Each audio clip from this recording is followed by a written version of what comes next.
out on that field today, ask yourself this question. What time is it? Game time! What time is it? Game time! What time is it? Game time! What time is it? Let's go! We ready! We ready! We ready! We ready! And don't do that! And don't do that! When I step on the field, I send one message. And this is what it feels like. This is what it feels like. Football is getting hit. That's it. It's gonna be football now. What time is it? Game time. What time is it? Game time. What time is it? Game time. What time is it? Let's hunt now. Let's hunt now. Let's go. Let's hunt. We ready. And let's go do that. And let's go do that. We're talking about the Jets like we're talking about the Saints. You know, all this, how like we the Miami Heat of football. Yap, yap, yap, yap. The bottom line is you got to buckle up your chin strap. It's embarrassing. Yap, yap, yap, yap. Don't disrespect the game like that. There's too much crying from them. He's a man. They can be hit just like us. He's a man.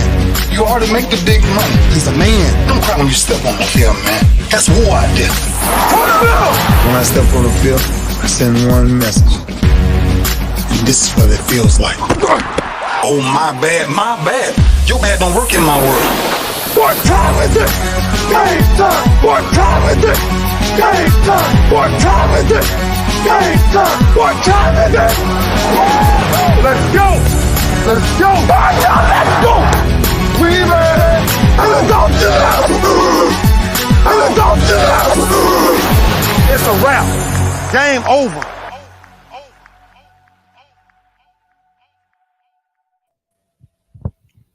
Game's not over. Game just getting started. I'm KG, Kris Gardner, owner of the Houston Roundball Review Media Group. I'm going to start saying that, emphasizing that more and more as we go forward. Welcome to Throwback Thursday on the lunch break with me and Andy Yanez. And joining us shortly will be Kenitra Pulliams from Big 12 Now on ESPN+. Andy, this is the official start of hopefully a new endeavor for both of us, as the lunch break is streaming also on the BS3 network on Roku. So we are on YouTube, Facebook, Roku, Twitch, all those platforms as well. But the big addition is being a part of the BS3 network on Roku. How are you today, young man? I'm doing good. I think this is the first time I've ever been a part of the intro that I heard. It's a pretty sweet intro, but no, absolutely, like you said, I guess we're officially streaming. There's people that could find us on television, so I guess in many ways, we've made it to TV.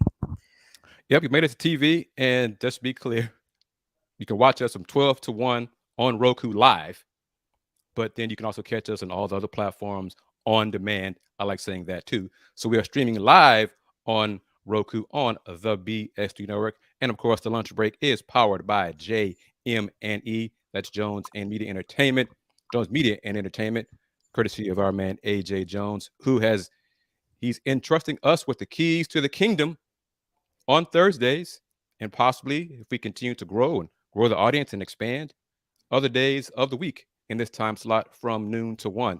So hopefully, with everyone's help out there in the social internet platforms, help us grow, and we can expand our reach and talk more Cougs and sports and all those good things. And we touched on this, and I want to get you to follow up on it because we kind of touched on it on Sunday on Folks Talking Sports regarding UH football canceling their spring football practice. Head coach Dana Holgorsen had some more insight that he provided on Monday at the press conference. So just mention and discuss what he said on Monday. Yes, definitely. So he basically attributed it to the weather and rules. And by rules, he meant the NCAA rules, which limits the number of spring sessions. Basically, everything that gets done in the spring for football teams has to be done within a 34-day window. That includes, obviously, the 15 practice sessions that they have, and it includes off days as well. So I believe that their first initial day of spring sessions came on February 28th. So that put them on basically the very limits of that window day, or that window period, on April 7th. So uh, it, it would have been much more.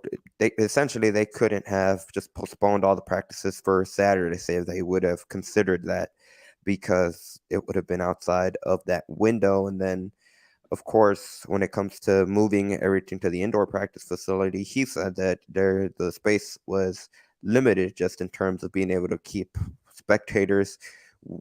There wouldn't be a space to put them, especially they were still able to have some of the recruits come in and watch them for that indoor practice. But essentially, it was, according to Holgerson, just a product of the situation, both with the weather and the NCAA rules that limited them on being able to postpone it for push it back a day. All that makes sense to me. It makes sense to you, but I'm going to mention here what you mentioned. I think Ryan said it from Go Cougs. It's Houston. Houston in April, springtime, showers, rain happens in Houston in April. So they couldn't come up with a backup plan. It would appear not, but I guess one of the other, I guess kind of, it was interesting hearing Hogerson talk on Monday. One of the other reasons, or not reasons, but kind of the other things that he kind of mentioned was just in terms of the spring roster and really how incomplete it is. He said that over the course of the next few weeks, the transfer portal is set to open back up. The second window of the transfer portal in football is set to open back up on April 15th. And they have 11 roster spots that they still need to they still need to fill when it comes to using the transfer portal, and a good chunk of those spots are going to be focused on the offensive linemen after they had an exodus of linemen transfer out after it seemed like it was coming week after or day after day for a period there in March. So they still have some positions to fill. Obviously, they still have a few high school signees that are going to set to join the program in June, and he said that they're planning on having a fan event at some point in August, which will be similar. Where I don't know if they're going to necessarily do an open practice, but certainly where fans can come in and engage with the team. And I guess he kind of promoted it, saying it would be better because by that point it'd be 100% of the 2023 roster instead of the 60% about that they would have had they fans come out to see the spring game. Okay.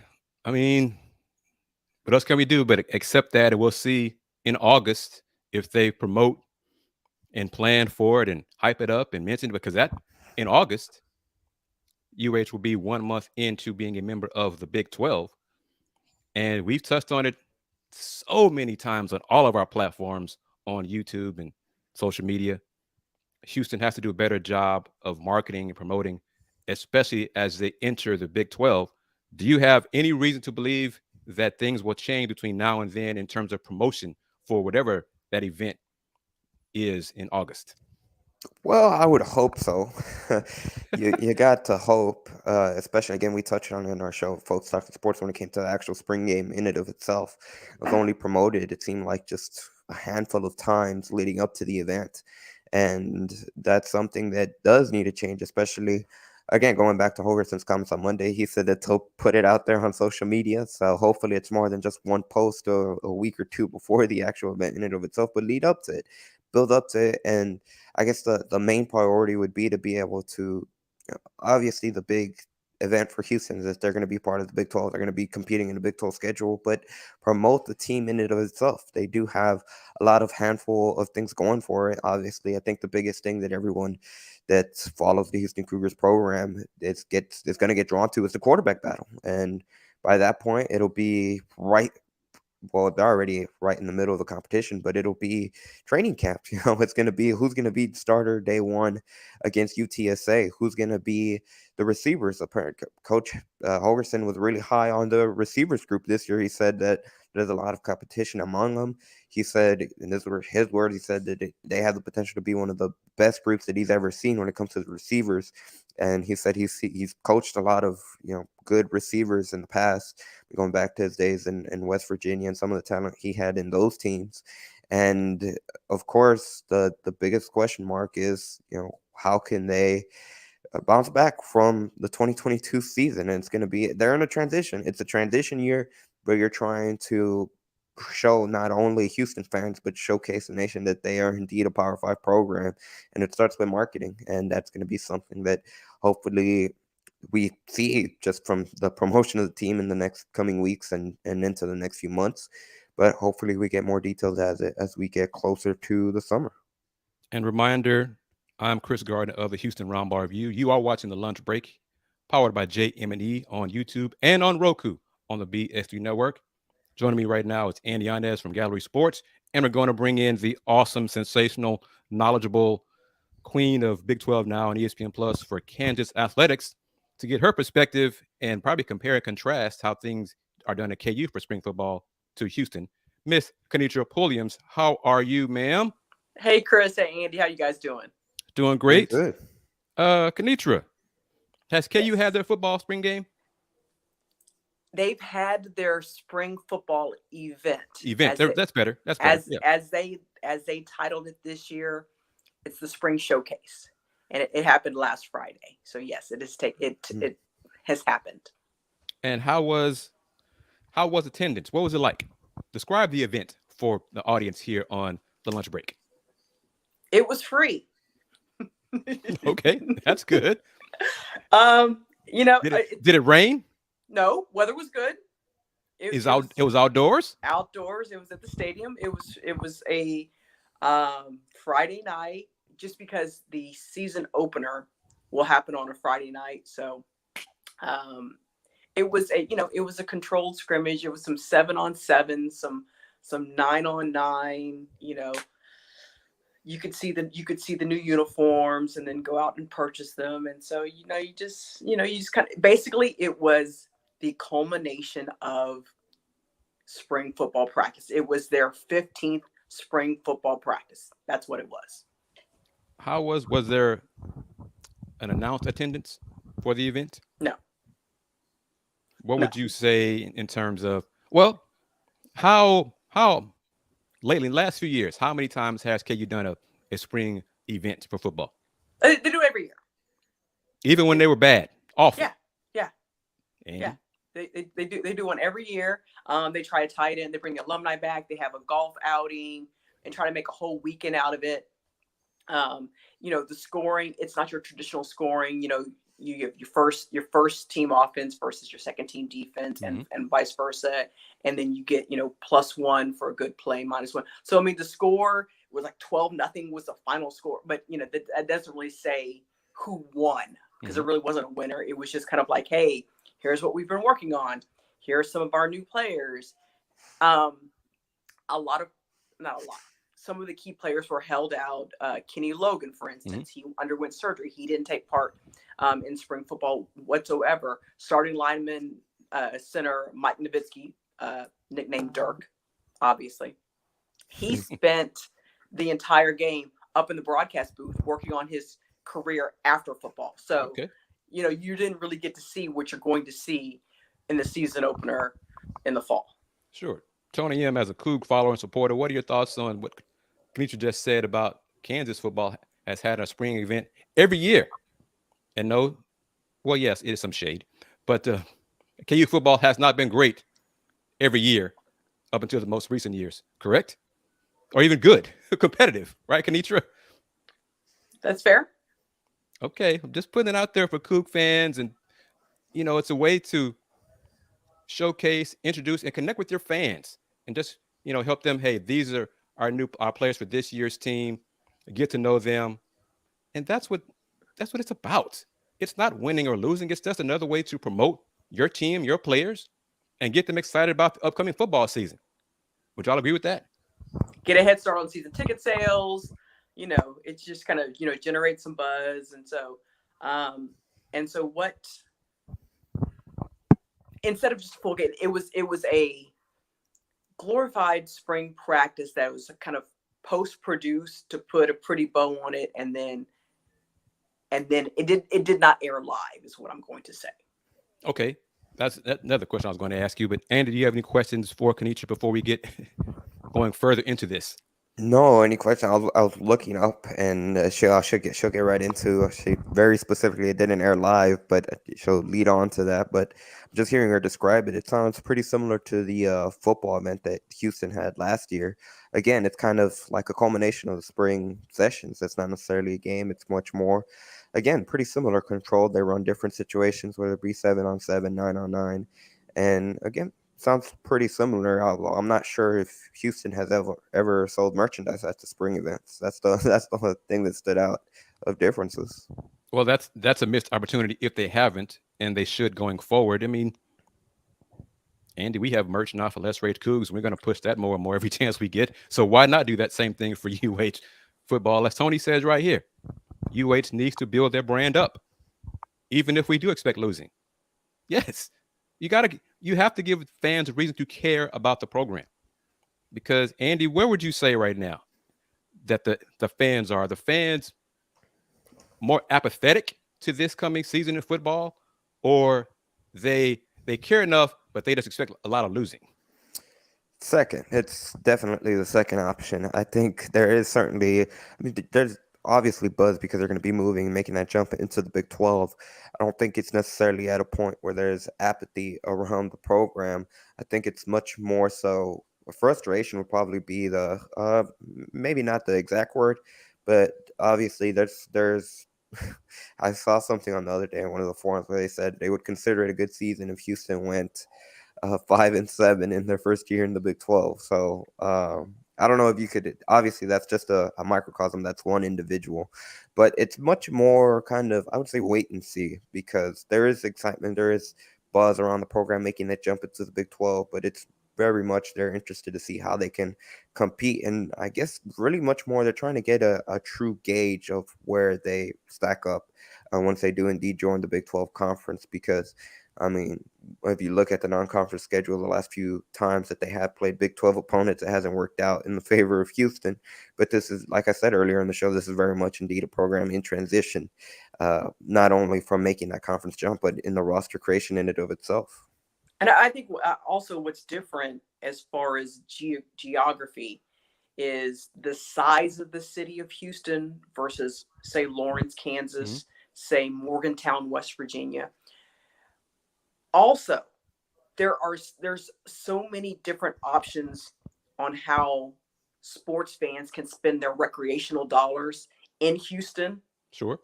Versus in Kansas or in the Midwest. So I think there's a lot of draw, whether it's the Rockets, the Astros, the Texans, the Dash. There's so many different ways. And then you have to compete with college athletics as well. So I think that's a different variable to contend with, or at least consider as far as support. We're going to touch on that more. We're going to take a quick break.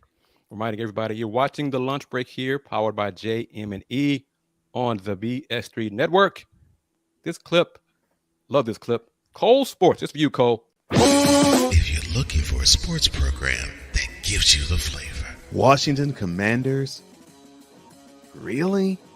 This whole thing stinks to high heaven. That pulls no punches. Thuggish act by a thuggish actor. That gives you some humor. Praise everything LeBron does and never criticize it. If you want a show that gives you good times, then this is that show. BS3 Network proudly presents. I am Cole Johnson, and welcome to Cole Sports with a Z. Every Friday on Patreon and every Saturday on YouTube, Spreaker, and all other outlets.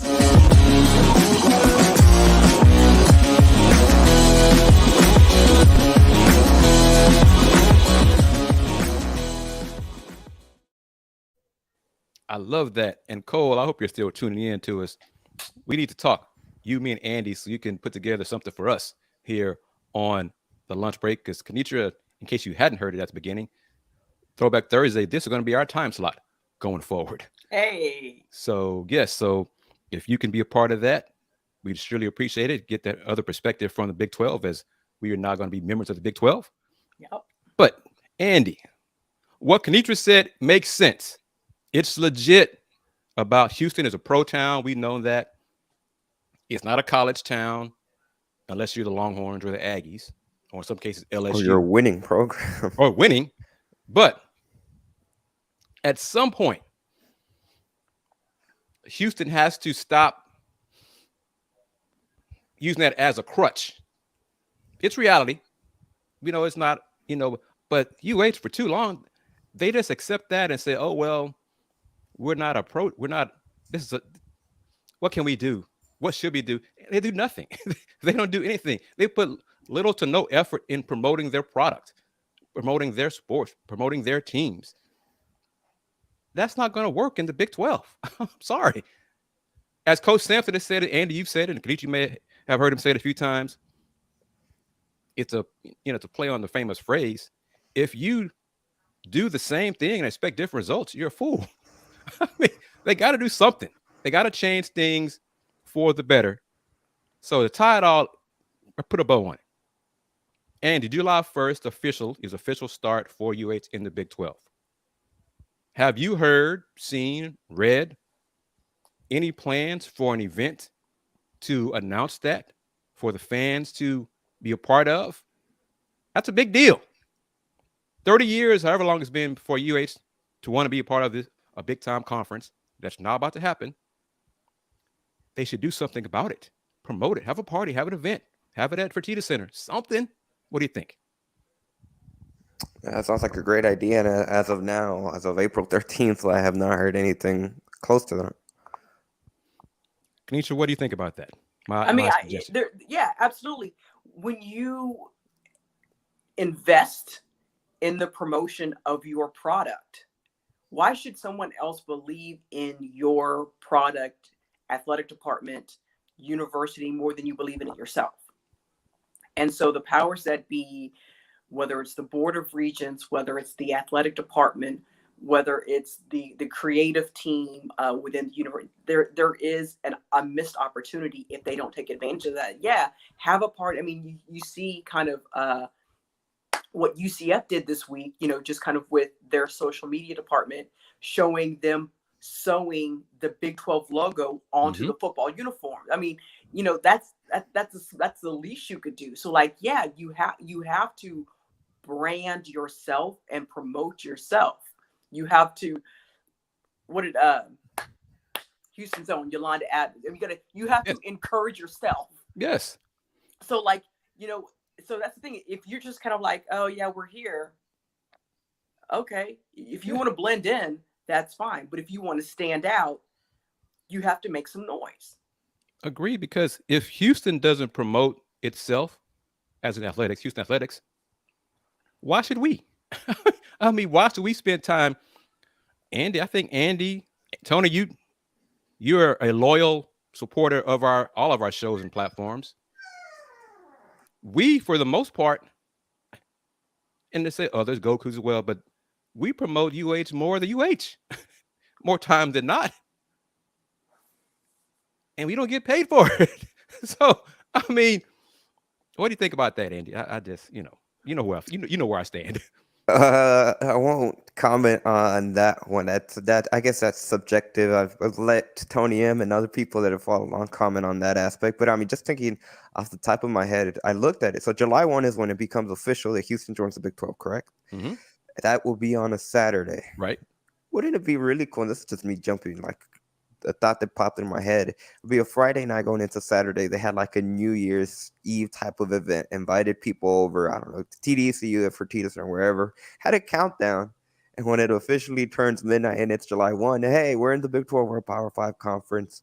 It could also be a very good opportunity to try to get donors to donate to the Big 12 Rise campaign. Mm-hmm. But I mean, like you said, and obviously there's so many factors that go into it when it comes to marketing departments.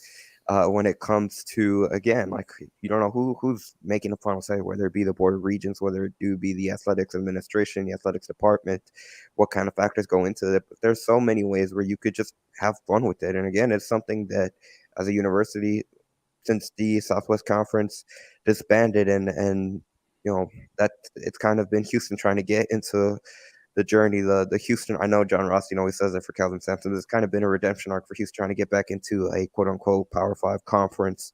And there's so many different avenues where you could have fun with it and promote it. And even from us, from from our perspective, there's so many different things that we could do as well that I'm thinking of in terms of capitalizing again, because it is kind of a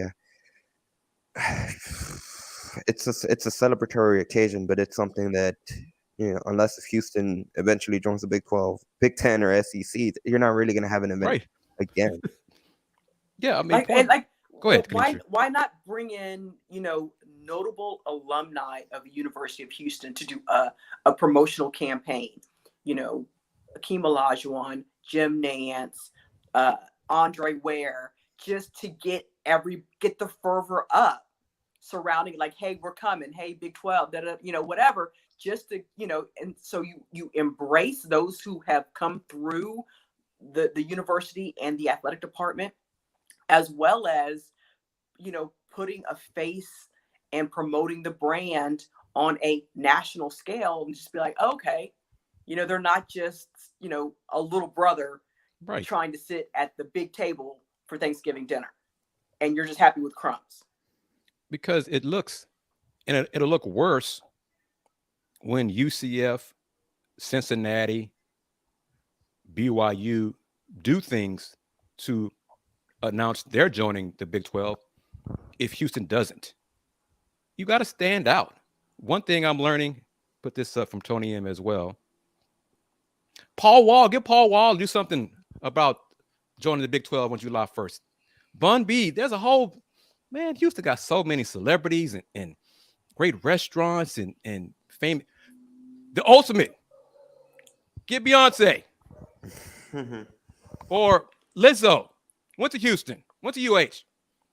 Man, we'll give y'all some of the ideas right now here on the lunch break here, powered by JM&E. My goodness. Just like giving y'all stuff on a platter here. I mean, come on, folks. Make this happen. Because, as Andy said it, Houston may not get another chance to join the Power 2. You know what I'm saying? A power conference. This might be it. So, come on. But, hey, Cole, Paul Wall has connection with UH. He's done a lot of promotion for the football program, and I think if even he created the intro video for them football last season. Yep. So because Paul went to UH for some classes. I'm not sure if he's a graduate, but he's got a connection with the program. Megan Stallion. Megan went to TSU, but I'm not blind. Got a lot of supporters for Megan Stallion here. There's so many people here in this city that Houston UH should at least reach out to see if they're willing to help be a part of this. July 1st, because Rice is joining the American. Rice might do something for them joining the American. Florida Atlantic, I'm pretty sure they will, right off their high men's team going to the Final Four. So don't let other folks steal your thunder. Steal your chance to shine. But Kenitra, what's up? Back to the spring event. It did not air live, but is it available on ESPN Plus, on Big 12 now on ESPN Plus? It is now available, yes. Okay. See, and that's another opportunity missed that Houston could put on the YouTube channel as well as on the Big 12 now on ESPN Plus. So I don't know if they can't do that yet, but at least put it out though on the social media platforms. I missed opportunity there.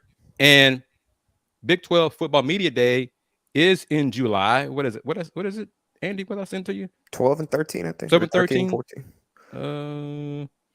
I got it here, but it's roughly 2 weeks after officially joining 12th and 13th at AT&T Stadium. Once July rolls around, your feet are gonna hit the ground running, because it's gonna be Big 12 Media Day right at the end of July. Training camp, all of August is leading up. There's gonna be the quarterback battle. There's so many things that the program does have going for it outside of just we're gonna play a Big 12 schedule. So hopefully they do capitalize on it come the summer. Because the Houston Roundball Review Media Group is planning to be at Football Media Day. Okay. Someone will be there representing the Houston Roundball Review. Trust and believe that is the plan, because we're expanding. We got platforms. Heck, might be doing the lunch break from there. Who knows? But ideas, is just other ways to reach our fans, because our fans are growing. Kenitra, it is really gratifying for me and Andy and Dayon. We walk around at basketball games. You guys doing the show tonight? Yeah. Let's rage Cougs. Go Cougs. I mean, over and over, you folks recognize us in Fort Worth at the conference championship.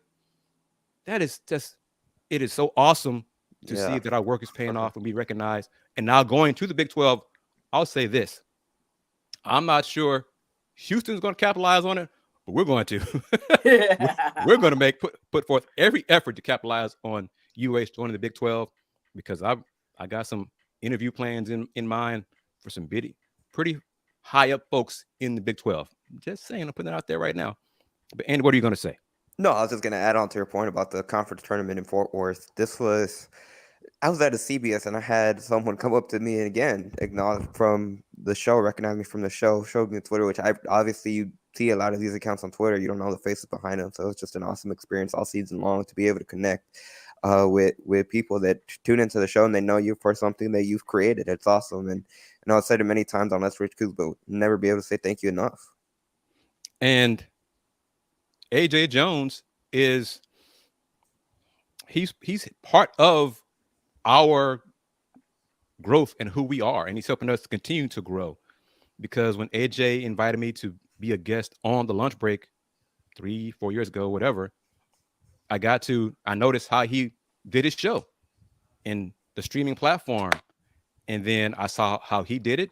I looked into doing it for myself, and then I got Andy involved in streaming the shows. So he does his own shows as well. So AJ, it all ties together.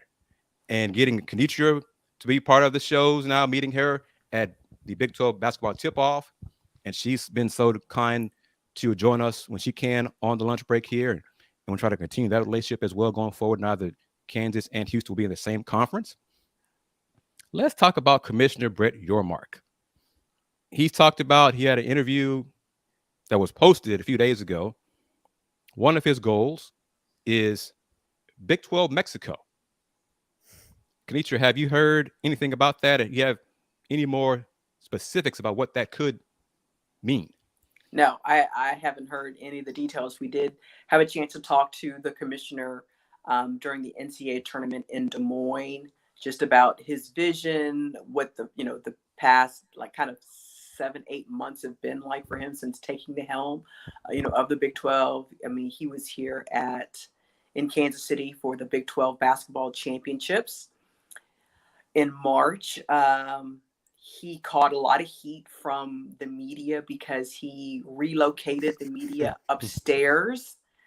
Way up top, way upstairs. Way upstairs into the hockey kind of the hockey press box, in the sake of money. Mm-hmm. And I mean, it was the highest revenue generating Big 12 tournament to date. So I don't see that. I don't see him going back to putting the media back courtside where they were for the NCAA Midwest Regionals. Just saying. But yeah. And then of course it was, Fat Joe Friday and DJ Diesel Saturday. So the entertainment element. And remind everyone, who is DJ Diesel? Shaquille O'Neal. Brought them in, for entertainment purposes, during the weekend of the Big 12 championship, the Friday night, Saturday night. It changes next year because this year the men's and women's tournaments were going on simultaneously, mm-hmm. 2 different venues down the street. Next year, the women will be the week before the men. They will all be playing their respective Big 12 tournaments at T-Mobile Center. Mm-hmm. But of course, the schedule has to shift a little bit from what it was because of BYU's policies. They can't compete on Sundays, which is when the Big 12 women's championship game is played. So that schedule changes, a little bit. And then also 2 weeks later, T-Mobile Center will be hosting the NCAA wrestling national championship. So there's a lot of moving parts kind of in March going on at that venue. And I'm going to put this comment up from Cole. Big 12 Mexico, in the words of Angela Rye. Boy, bye. It sounds weird. I'm curious to see what it entails. Will it be a football game in Mexico? Will it be a basketball game, event, doubleheader, what, or more? Who knows? But it's just another example of Commissioner Hillmark and his staff thinking outside the box. The business symposium that it will have around the baseball championship is a great idea. The pro day for NFL draft for the entire conference next year is a great idea. Rucker Park, I think, will start this summer, where Big 12 coaches will be at the Rucker. These are ideas that the old guard would have never come up with. So it's different. We'll see if it works. There will be some more concerts in connection with Big 12 and I guess Rock Nation artists. And I mean, one of the things that I've heard is this media synergy. The goal is to generate $75 million for the conference to split among its members. Andy, could you see Michael Resco doing that in the American? No. So it's just, this is a new era. Houston is joining the Big 12, and they need to step up their game in terms of marketing, promotion. Just saying, hey, we're in the Big 12 now. We're playing Big 12 teams. Come see us. It's not enough. That's not enough. And I mean, again, going back to Brett Yarmark and his idea for Big 12 Mexico, it's innovative. That's the word. And to be quite frank, it's what you need to be if you're not the SEC and the Big 10. Where can you build another audience? And one of the things that the Big 12 has going for it is a lot of links to Texas. And Texas, and specifically Houston and the Dallas area, I mean, they have a lot of market when it comes to the Hispanic community. It could be tapped, especially if it is a success. And that's something that they'll have that the SEC and the Big 10 won't. And that's an advantage that they can grow from. It's innovative. But Go ahead. My question, once Texas joins the SEC, then how attractive will Big 12 in Mexico be? True, but that's where Houston comes in. They need to take advantage of it. I mean, but understand. Yeah. But I think before you can have promotion, you have to have a solid product. No doubt there. No question. Well, but Kenitra, are you saying mediocre football is not a solid product? It's not a draw. I will say this though. I mean, how many conferences are even trying to make that connection? That could be something that they have going for them in their favor. Like they could basically be the first taste that they have of American football and American sports in general, which could be it could be a selling point, not a selling point, but it could be a connection, that an advantage. Again, that's the key thing, something that differentiates them from the other conferences, which if you're not one of those quote unquote power two, you gotta kind of, for the lack of a better phrase, throw stuff at the wall and see what sticks. Yeah, I mean, because you see what's happening in other sports, in other conferences. Notre Dame, with international football. You look at basketball, women's basketball next year. They just announced that Notre Dame and South Carolina. They're going to open. Is it Ireland, Scotland, Paris? Mm-hmm. So you see that. So you have those brands, and I think not as much in football, but in the other sports, you have a lot more international flavor on the rosters that I think is attractive. So we'll see if the vision, how well the reality aligns with the vision. And reminding everybody, I'm Kris Gardner of the Houston Roundball Review. Joining me on Throwback Thursday on the lunch break is Andy Yanez from Gallery Sports and Kenitra Pulliams from Big 12 Now on ESPN Plus. AJ kind of tweeted out, it's a TAKEOVER Thursday. This is our time slot on the lunch break. So going forward, we're going to see if we can grow with it and you guys help us grow with it. The lunch break is also available on the BS3 network on Roku. So thank you very much, AJ, for trusting us to be on this show and believing in us as well. Kenitra, I haven't asked you about this, but who won the WNIT? Kansas. Kansas. Women's basketball, correct? Yeah. Andy, you hear that? Kansas women's basketball in the Big 12 won the WNIT. Do you think the Houston Cougars women's basketball team could do that? No. Wow.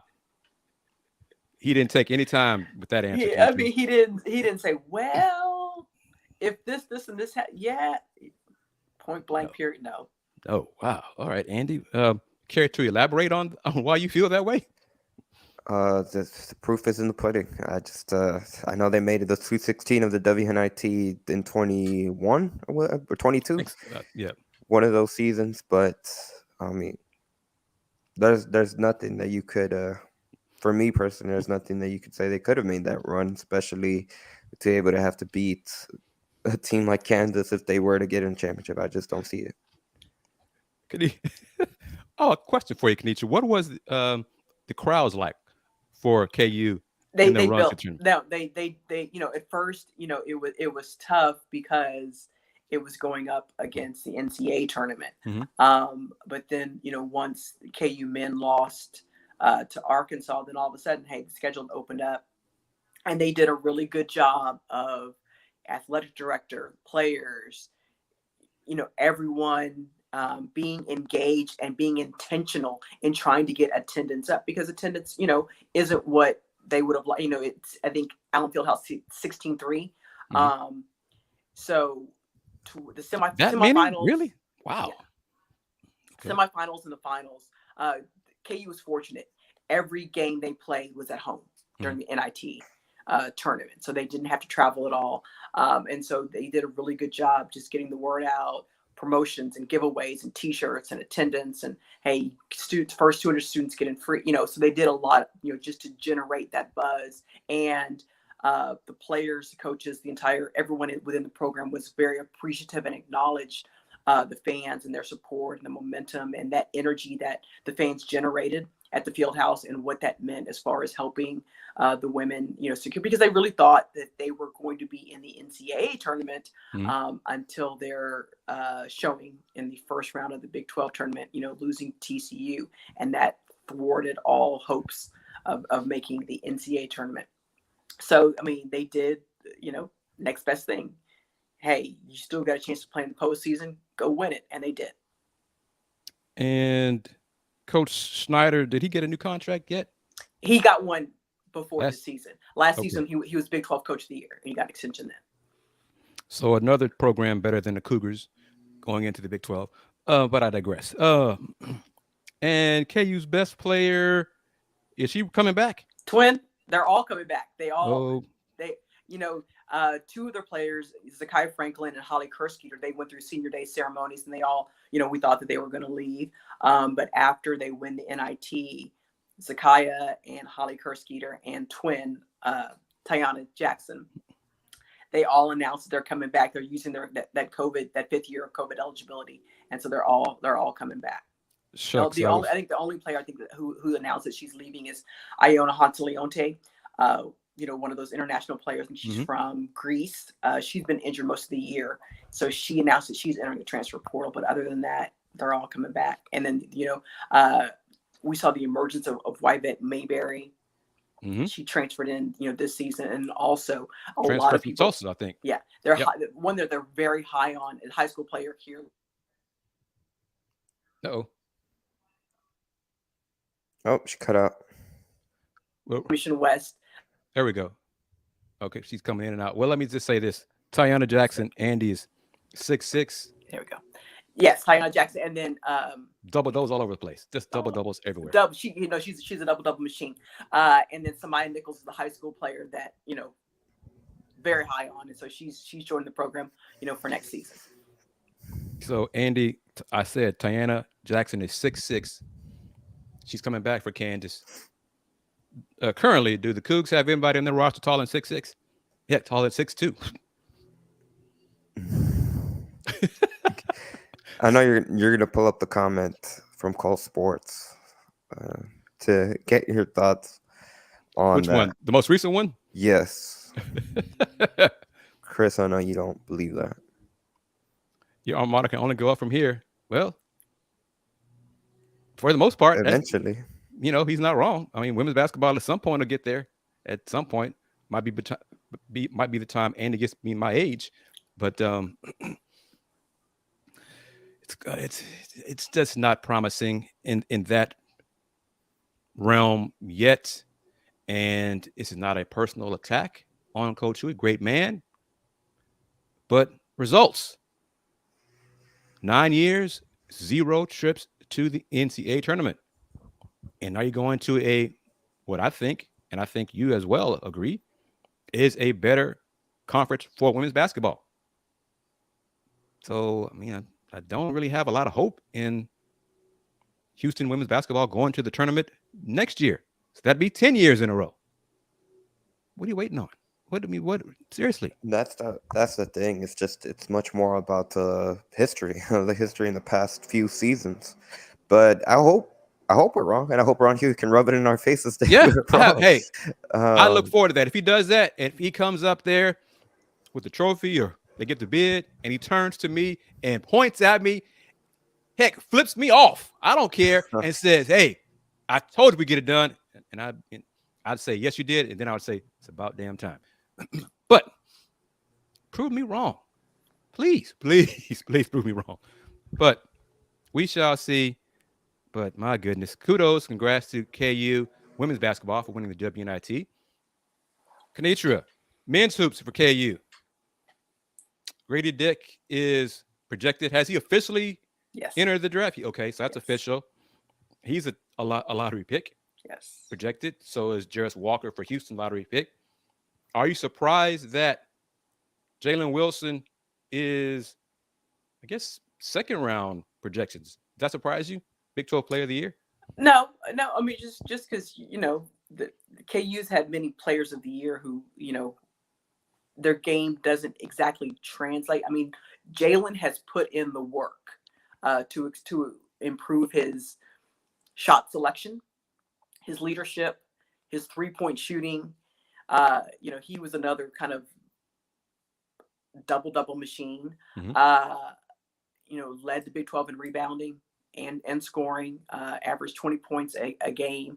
And so it's just a matter of him finding, the right system, the right team, just to kind of showcase, what he's done. I mean, we're still waiting on Kevin McCullough to decide what he wants to do at last week's team banquet. Bill Self, told Kevin directly, I want you back. Okay.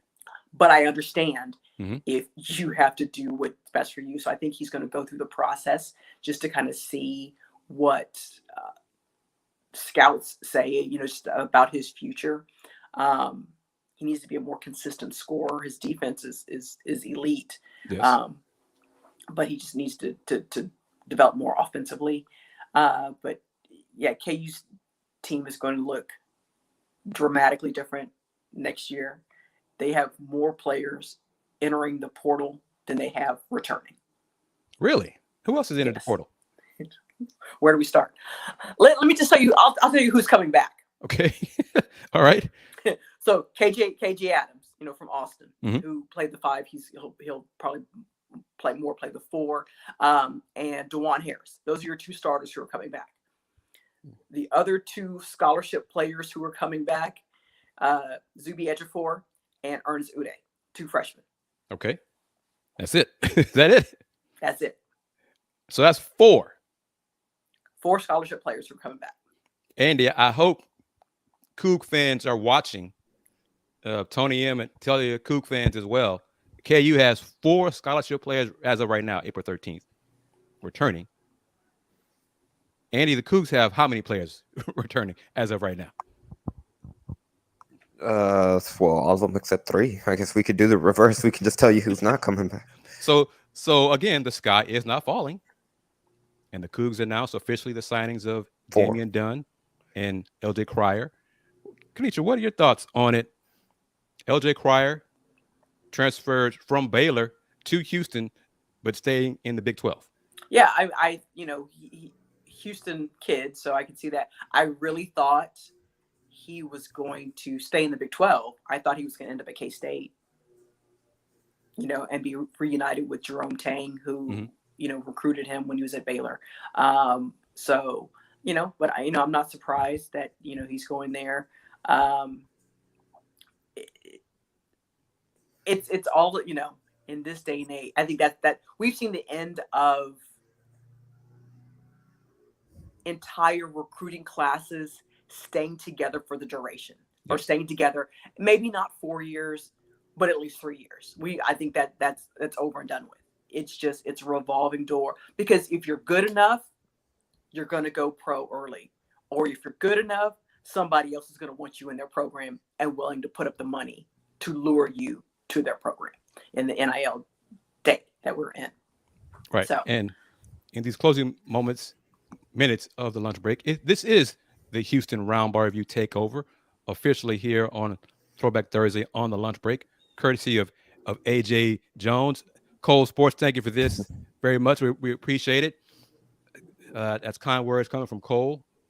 Going forward, this is really going to be the plan. There might be some days I'm going to shock him right now. I say this on the air. There might be some days where Andy Yanez is flying solo. Well, not flying solo, but, the head chef, as Cleveland said a few years ago. The captain. Be the captain of everything and be in control and running all the boards and all that kind of stuff. So he can do that. He's done it before on Folk Talking Sports.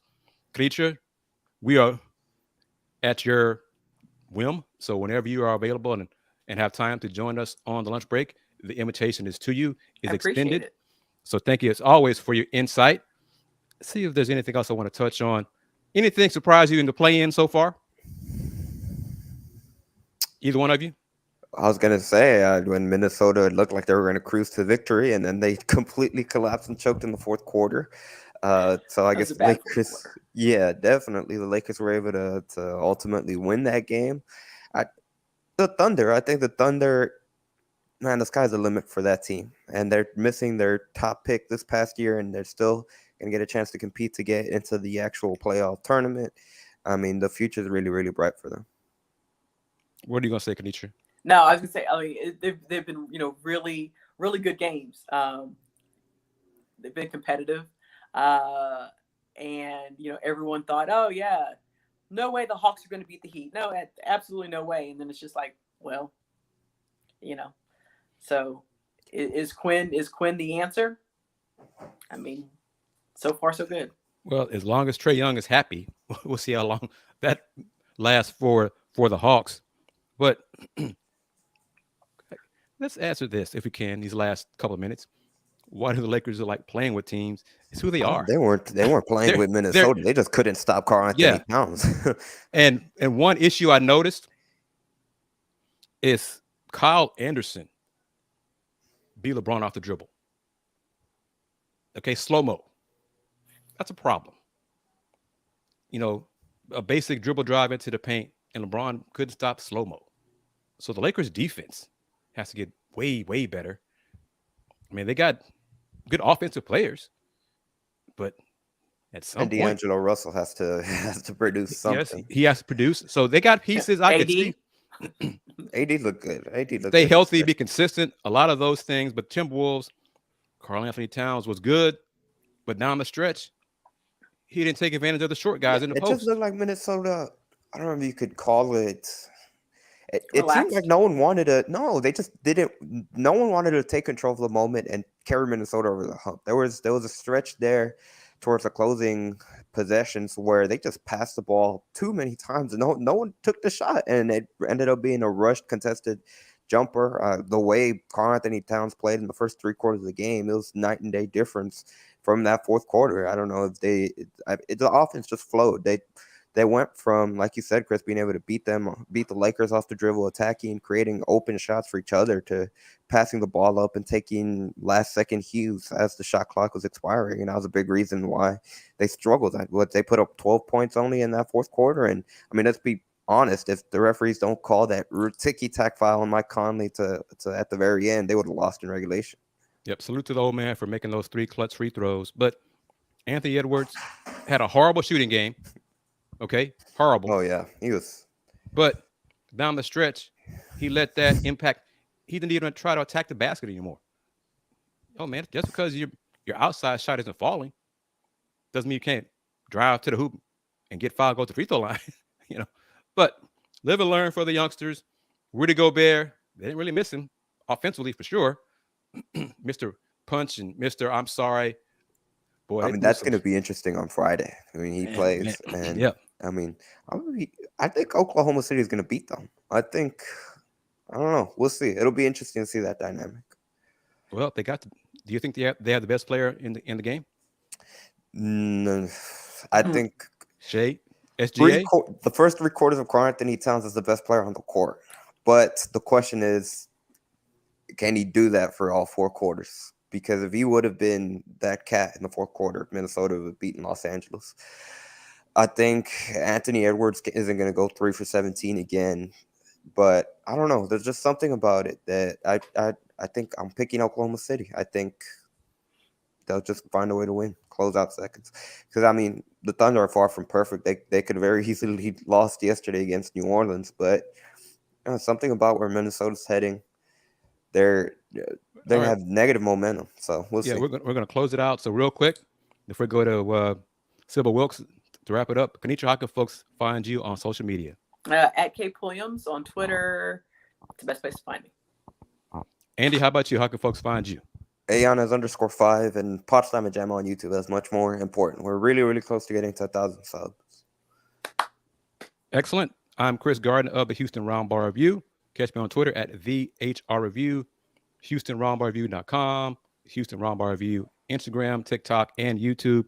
Thanks once again to AJ Jones for allowing the Houston Roundball Review takeover on the lunch break. If you did not watch us live on Roku on the BS3 Network, you can catch us on demand later on. So thank you again, AJ. And we're closing it out. We'll see everybody again next Thursday. And at some point in the future, might be Tuesday through Friday as well on Lunch Break, powered by JM&E. Sybil Wilkes, take us home. It's Sybil Wilkes with what you need to know. Today is Thursday, April 13th, 2023. Number 1, the second of 2 Tennessee state legislators expelled from the state house made the first step in his return as state rep from Memphis. Justin Pearson received the votes of 7 of the county commissioners and is expected that, like his colleague, he'll be sworn in on the steps of the state capitol Thursday morning and then return to work in the House. In telling the commission and his supporters that it was time to get back to work, in a warning perhaps to House Republicans, he said, "You can't expel hope." Number 2, despite the fierce backlash over its dystopian implications, New York Mayor Eric Adams has hired 2 crime-fighting automatons called Dig-a-Dog and Star Chase. Tuesday, the 4-legged camera-mounted canines were seen patrolling a beat in Times Square, where police call it ideal for hostage negotiations, barricaded individuals, hazardous chemical or radiation zones, and other dangerous incidents. The Star Chase system, an R2-D2-esque robot that operates by attaching a GPS tag either by a handheld or vehicle-controlled launcher onto a fleeing vehicle. The system then tracks it via a web-based app, providing real-time information about the vehicle's location.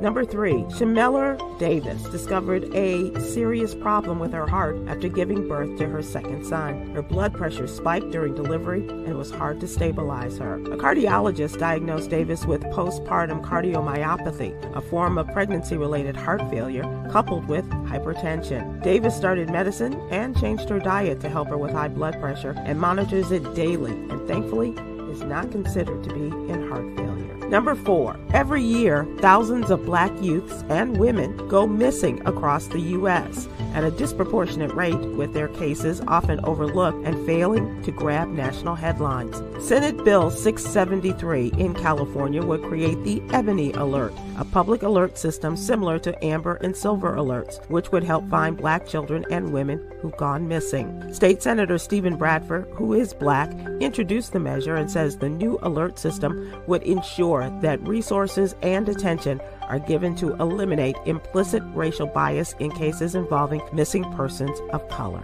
Number 5. Black women are 3 to 4 times more likely to experience a pregnancy or childbirth-related death than white women. Thanks to support from United Healthcare, the Thrive research team is working to counter those numbers through its Moms to Be Thrive project. The project includes focus groups with Black pregnant women or those who have given birth in the last year to better understand mental health, stress, barriers around treatment, and needed support.